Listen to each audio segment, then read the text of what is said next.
Beth Willer from Lorelei Ensemble probably called me about 5 years ago saying, would you like to do a project together? And like a big one. And I said, of course, let's do this. I'd heard of Lorelei, and then I heard Lorelei and this incredible group of singers. And I was thinking about what would make a scaffolding for a large scale and interesting piece. Chris had been sitting with this idea of setting the Beaufort scale, which is a uniquely, I think, poetic scientific scale that's used to measure wind. Sailors still use it today. It is from the 19th century by a cartographer named Francis Beaufort. And in addition to being interesting as a weather phenomenon, it is incredibly beautiful and poetic.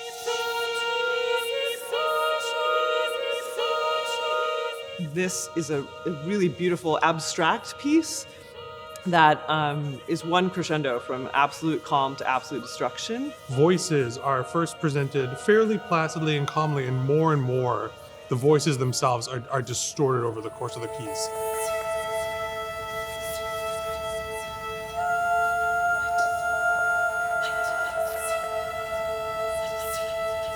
Chris does a masterful job of weaving in texts from other authors, from prose, from fiction, that give us an opportunity to think about these extremes in the context of the human experience, and really how we both see those extremes and also fail to see them. Rather than just set this scale, which is a linear, good to bad, I wanted to sort of take historical documentation of different writers from different eras writing about climate. And so some of the calmer texts are by some of my favorite writers from the 19th and early 20th century, Herman Melville and F. Scott Fitzgerald. And then there's a really gorgeous text by Anne Carson, one of my favorite writers, about this kind of rainstorm. And that forms the sort of centerpiece of the piece. And those are kind of to be little respites from the overall increasing intensity of weather that happens throughout the rest of the composition. The strong, unstaggering breeze abounded so that sky and air seemed vast outbellying sails. The whole world boomed. When we started this conversation, extreme weather was something I was seeing affecting human populations, but not very close to home for me, not anyone that I knew personally.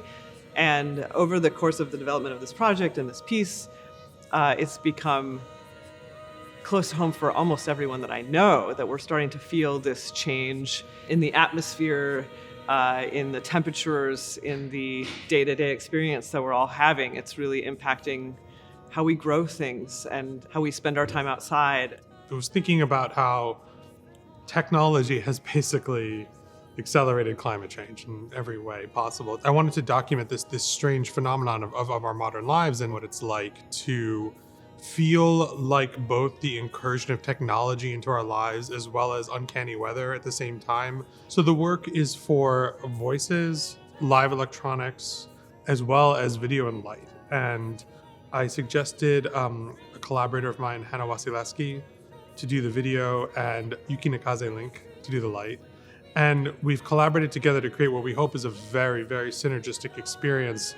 Hannah's video, because we are using this technology where Beth is conducting the work on a click track, primarily to coordinate different effects, but she used that technology to have the video be synced up perfectly with the different effects. So as the voices are distorted in the piece, Hannah's video, which primarily consists of extremely slowed down videos of waves and different storms, completely synchronizes the entire time with the audio and the singing, of course.